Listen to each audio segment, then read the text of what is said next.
Welcome back to the Wolf Mode Podcast, a video podcast for coaches and student athletes of Wilson High School and beyond. Today, I have the pleasure of being joined by Zitlaly Hernando, who I had the joy of coaching from 2016 to 2018. In her senior year, Zitlaly led her team to the Division V City Section Championship. That same senior year, she was named to the All-Division City team and earned the award of Division Player of the Year. She played her freshman year in college at Mount St. Mary's for their club women's soccer team. She is now a student at Glendale Community College and still deeply connected to our Wilson girls soccer community. Welcome, Zitlaly. Hi. How's life been during the quarantine? Well, for me, it's crazy because I'm not home. I'm working, so I'm outside. Yeah, so. Staying active and knowing the extrovert that you are, you would probably be going crazy if you're locked inside. Oh, yeah. I'd be going crazy. I know it's tough. It's a little tough on me here with my family, but yeah, we push through. Doing a podcast is a good way to keep our time occupied, right? Yeah. Okay, first question. Why did you play soccer in high school? So at first, I didn't know I wanted to play soccer. I knew I liked soccer, but I didn't know I wanted to play it. I tried out for volleyball, and I was like, maybe this isn't for me. Maybe it is. So what helped me actually look into soccer was the fact that I didn't get on the volleyball team. And I was like, okay, you know what? There's soccer, there's track, there's this and that. And I think I emailed you and I was like, hey, can I try out? When can I try out? What do I need? And I didn't know what I was doing at all. I didn't know how I was supposed to try out for soccer. Nothing about it. I knew because I was pretty much new to playing outside. I used to play indoor soccer, but it's different. So when you said, yeah, come on, just show up, I was like, okay, I'm ready. I didn't know what I didn't know what to expect. And I love it. I loved it. It was the best decision I made. I remember that email. I had forgotten about it. Yeah, student athletes, players rarely email me, especially just out of the blue. And I remember that. I'm gonna have to find that email. I'll screenshot it and I'm gonna put it as part of this podcast because not to roast you or anything, but because it's a fantastic example of how to reach out to a coach or a teacher or a professor or what have you that you're interested in joining something. It's a very, very appropriate and mature way to communicate that. And you backed up. You walked the walk. You backed up your talk when you showed up to the program. And then, like I said, it was a joy coaching you. So, okay, cool. So you went and tried, you wanted to be active, you wanted to get involved in sports, you tried volleyball, wasn't really singing to you. And then you went out and tried for soccer, knowing very little about it outside of, what you maybe had done and, growing up and playing just for fun and stuff like that. And it grew on you and you grew to love it. That's an amazing story. And I'm glad you came out and I'm glad you sent the email. Okay. So let's fast forward a little bit. Tell us about your college experience when you're at Mount St. Mary's, your freshman year, and you tried out, and obviously you made the club women's soccer team there. What were some of the things that you learned there, and what are some of the things that challenged you? The thing that challenged me the most was that I came from a team that was super connected. We were all always talking. It was an everyday thing. And in college, it's kind of harder because of classes, obviously getting away for a lot of girls. And it was harder for us to actually come together an everyday thing. There was things that would come in the way because most of the girls obviously played soccer, had to go to school, and worked. At my freshman year, I didn't work, so that wasn't the issue for me. I would show up as much as I could, but obviously not having everybody there every practice kind of, puts a small barrier in the way of moving forward. And right. I think that was just my biggest challenge with them. But when it comes to games, it's a little bit more competitive because you get these teams that, these girls that have more experience. And obviously I was a freshman, but it's not just a freshman team. It's freshman, sophomore, junior, senior, all in one. And a lot of these girls had more experience than what I did. Like most of them grew up playing soccer and I didn't. So I felt like the need to be a little bit more competitive and the need to like get to their level. I think that was what challenged me a lot as well. Right. Other ways, what are some things you did, right, to close that gap so that you could learn a little bit quicker and, like you said, kind of, get more on their level, to be a more valuable teammate? Yeah. So the coach did teach a class in the fall, like the fall semester, where like it was like technical stuff, practice more. And obviously you in college you play for your classes, and I was like, you know what, I'm willing to put in the effort, I'm willing to pay for this class. I mean, I could have done it any other way, Right. but this was the way I saw like my coach is going to see that I'm really wanting to learn more, I really want to commit more, and I really want to get better. So I joined the class, and actually by joining this class, it was like I was getting a one-on-one with the coach, and obviously he taught the class or whatever, but he was like on like times when we would get a break, he'd be like, you know what, I need you to practice more. I'm not a lefty, so he would force me to like practice with my left foot more than with my right foot. And I think that's what kind of helped me get like, I don't want to say more like experience, but I do, because it did help me get better, um and a little bit faster than if I wouldn't have taken that class. Absolutely. That's a huge thing to do. And I could see how, especially the fact that it was taught by the coach himself, right? Mm-hmm. That's huge. Were there any other players from your team that were also in that class, or was it you and like other random students? It was maybe one more, but I didn't. She was like one of the girls that would work a lot, so I guess she wanted that extra coaching as well. Like I said, like I wanted it.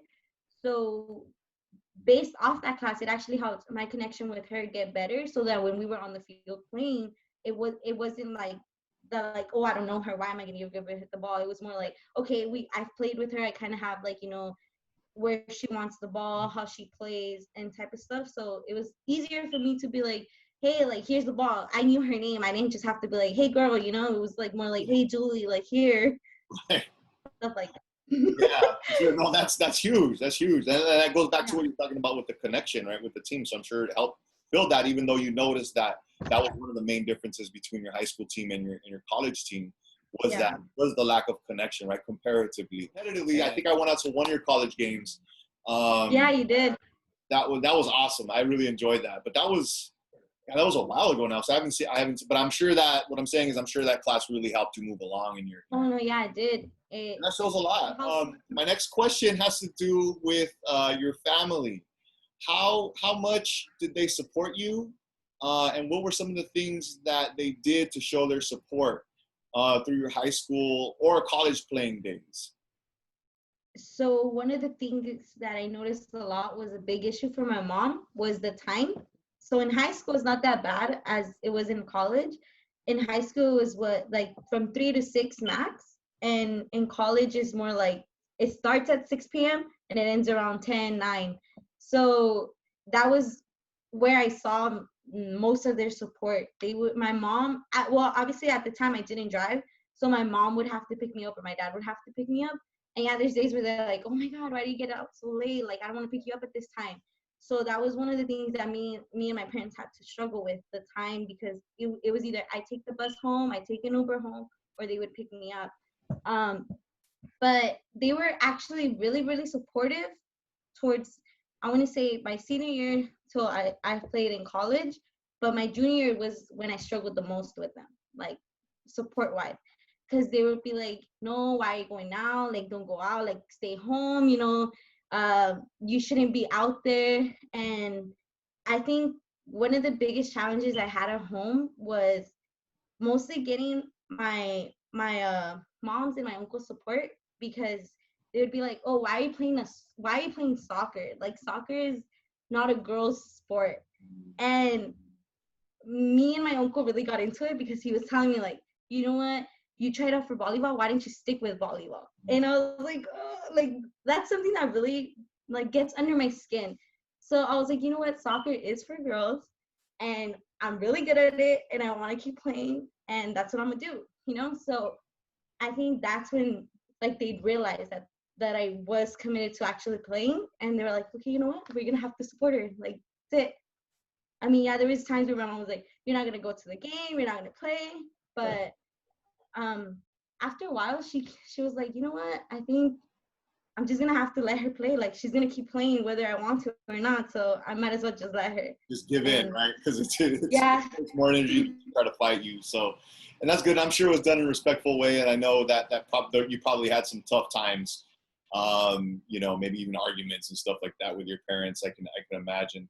And I do remember that from the coach's role that you did struggle with that a little bit more. And I do remember your senior year, you communicating to me that you had a lot more support. And I'm sure winning the championship really was the final proof in the pudding, right? That you know, soccer is a sport for any gender and anyone who really wants to go out there and play. And so that's awesome that you went for it. You're a living example of that. And I think it's also a good message too, right? I think it's a common thing for the girls in our program. They struggle with parent approval and parent support because, like you said, practice times go late and they have other responsibilities at home. And especially if their grades slip, right? And soccer is an easy way to you know, say, hey, well, you know, if you didn't spend as much time in soccer and more on your books, then you keep your stuff together. So that's also a conflict. What message would you give to, let's say, a JV soccer player, girl soccer player at Wilson, about if her parents may not be supporting her in playing and maybe getting some of the same messages that you got, maybe that, you know, soccer is only for boys and that you belong at home and you shouldn't be out. What message would you give that player? Well, I think one of the things that helped me out a lot was that both my parents were able to contact you, have your number, you know, like, hey, I can just give them a call. I think that was one of the biggest things that actually also helped. I actually also had my parents go to one of my practices to actually see that I was there at practice. So I think maybe, you know, the biggest key for anything is communication. So if you communicate well, you will get your message through. So I would say, like, communicate with your parents, whether it's your mom, whether it's your dad, just communicate and be like, you know what, hey, I really want to do this. I will keep my grades up. I will try to do as much as I can at home, helping out, because I know that that's a big part for, like, I want to say Hispanics, because, you know, I'm Mexican. So yeah. Mostly like, you know what, just talk to your mom, be like, hey mom, why don't you want to let me play? Like, what's the biggest issue?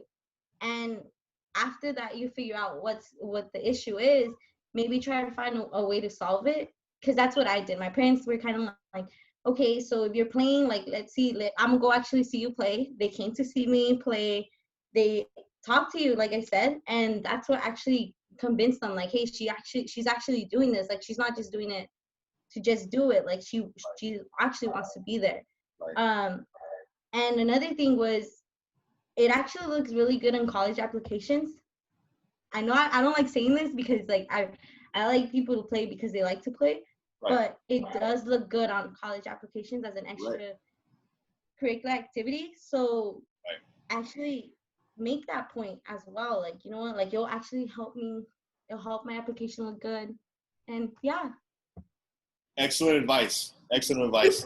I couldn't even give that advice, obviously, because I'm not a girl and I've never played high school girls soccer. So terrific advice. And I did appreciate, you know, the times that your mom and dad talked to me and contacted me, and I try to keep as open a door as possible, both for players and parents. And it's fantastic for me to hear this side, because, you know, I think when you're playing in high school, you know, either there just wasn't time or, you know, we weren't at that level where you could communicate, like, hey, this was happening on my side, you know, as clearly as you are now. And so the fact that you went through it and now you're able to be very, very clear about it is helpful. And I'm sure it's very helpful for the young players in our program. So thank you for that. What characteristics are important for a player to be successful in high school, particularly in Wilson High School girls soccer? Communication and commitment. As I was saying, commitment is really important, especially, like, if you don't commit to going to actually, like, practice and stuff, it's gonna affect the team in the long run, especially during games. because your team in practice is going to be practicing a drill that your coach will want you to do during the game. If you don't do it and you don't know how it's done, then you mess up everyone around you.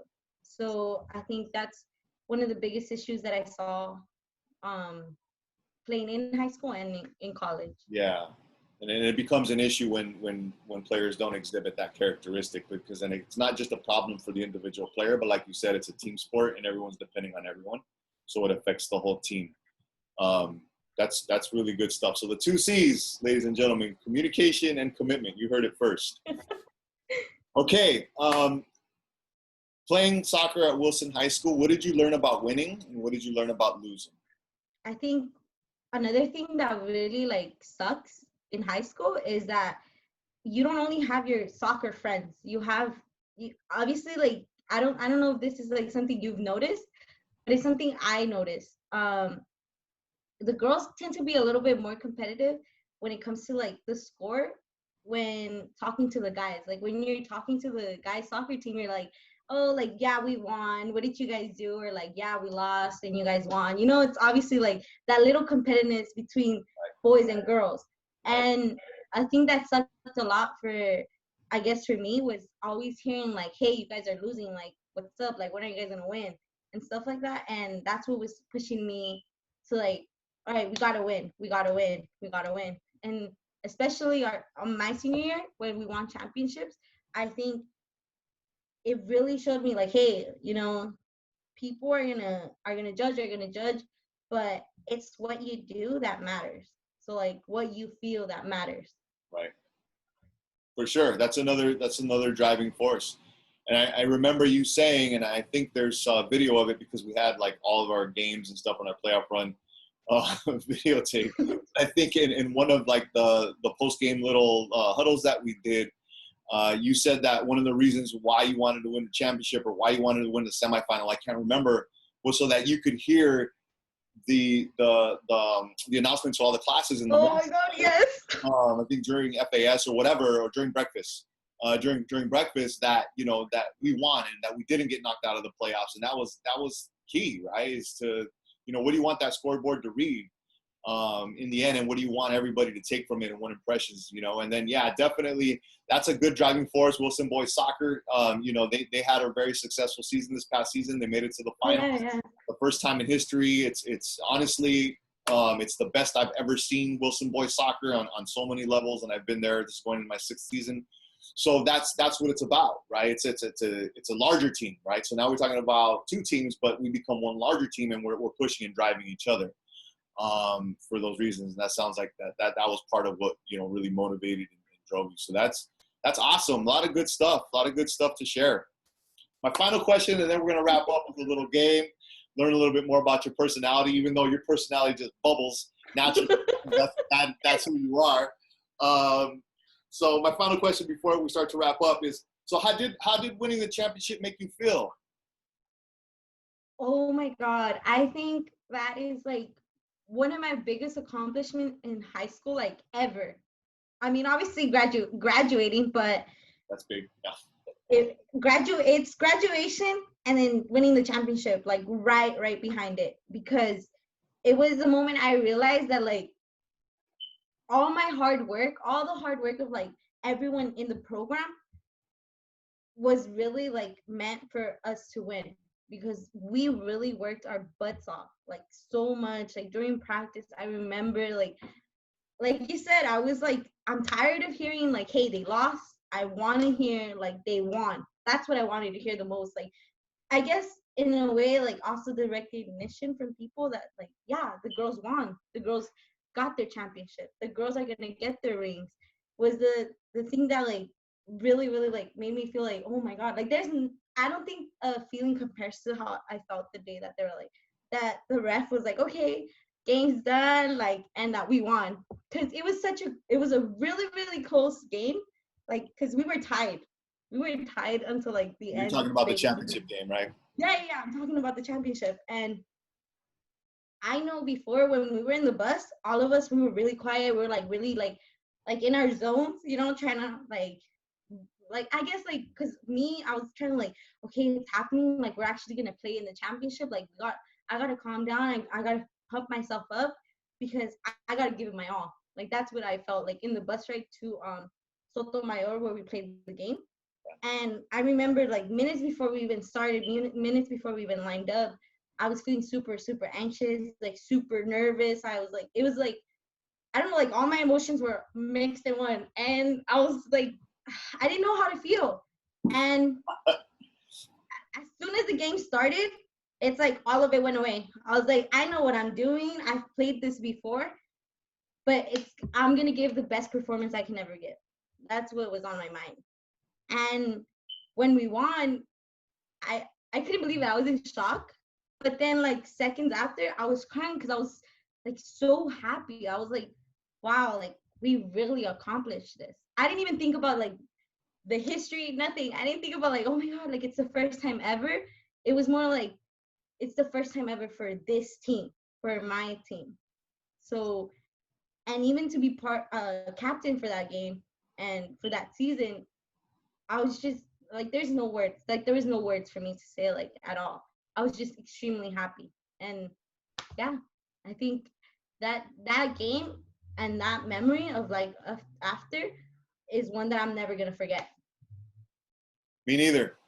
Me neither. Yeah, it was definitely by far your best performance, and you had a lot of them. I mean, just our playoff run and everything. But I mean, your senior year, you really came into your own, and it was all the work that you put in the off season. The outside leagues, the year-round training. Doing YPI at Wilson. Everything that you put in the devotion. And I remember the sacrifices you used to make. You'd come on the bus from downtown after working with your mom just to jump into a scrimmage and still be there as a captain. All of those things, right? It's like all of those things, you go through all of those things, and while they're heartbreaking and give you headaches at the time, you know that there's a greater reward, right, on the other end of that, on the other side of that. And you guys went out and got it. And again, going back to what you said in the beginning, the fact that you guys were so well connected and the love was so strong between you guys, you knew that you could trust that everybody was in the same boat. Like everybody wanted it just as bad. You know what I mean? That's incredible. I appreciate you sharing that. And yeah, you're not going to forget it. Did you wear your ring? No. Oh, no, man. I don't have my ring. I can go get it though. It's like, it's on my bed. It has its own little spot. I've used it in college. I've made, my freshman year, I made I had 2 speeches where I had to talk about like my experiences in life and stuff. And I always end with that championship game and that ring because it's one of my biggest accomplishments in high school. Absolutely. And you should keep telling that story and keep being proud of it. This or that. Libraries or museums? Museums. Chocolate or vanilla? Chocolate. Comedy movie or horror movie? Oh, that's a tough one. I'm gonna go with comedy. Okay. Yeah, comedy. Yeah, me too. I'm definitely a comedy. They're both the same to me though. Really? I laugh at horror movies, so I don't know. Kind of weirdo. You laugh at everything. Yeah. Superman or Batman? Oh, Superman. Cool. Painting or drawing? Painting. Reading or writing? Writing. Flowers or trees? Ooh. Flowers. Good choice. Flowers are pretty beautiful, especially right now, spring, right? Yeah. Ocean or mountains? Oh, that's a hard one.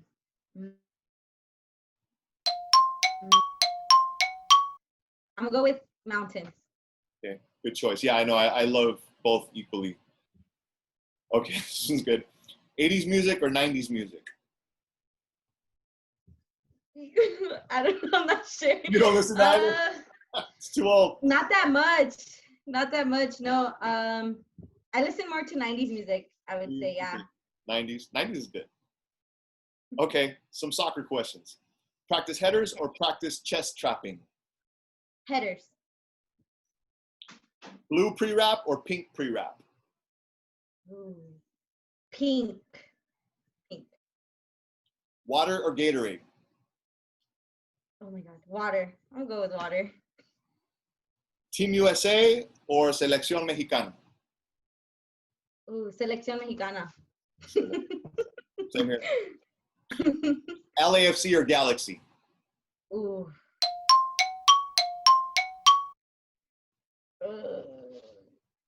LAFC. Fair enough. Took you a while for that one. It's because, you know, Yeah. I've only gone to one of the 3 games, so it's like, yeah. Final question: wolf or sheep? Wolves. Hey. Okay, awesome. Thank you, Zitlaly. That concludes our episode for today. I want to thank Zitlaly Hernando. I'm so proud of you and all your accomplishments. You're so articulate, so much more. You're always articulate in high school, but now you're just so much more articulate about your experience. She has a lot to say. She's a member of our soccer community, Wilson Girls Soccer. You can expect her to drop by the field and support in the near future, whether at our games or at our practices. Thank you, Zitlaly. Is there any final message you want to leave our audience with? No, just be passionate about what you do, always. Excellent message. Love what you do and do what you love. All right, I like it. Yes. Okay, Zitlaly, thank you very much. We'll talk to you soon. Thank you. We'll see you on the next episode of the Wolf Mode Podcast.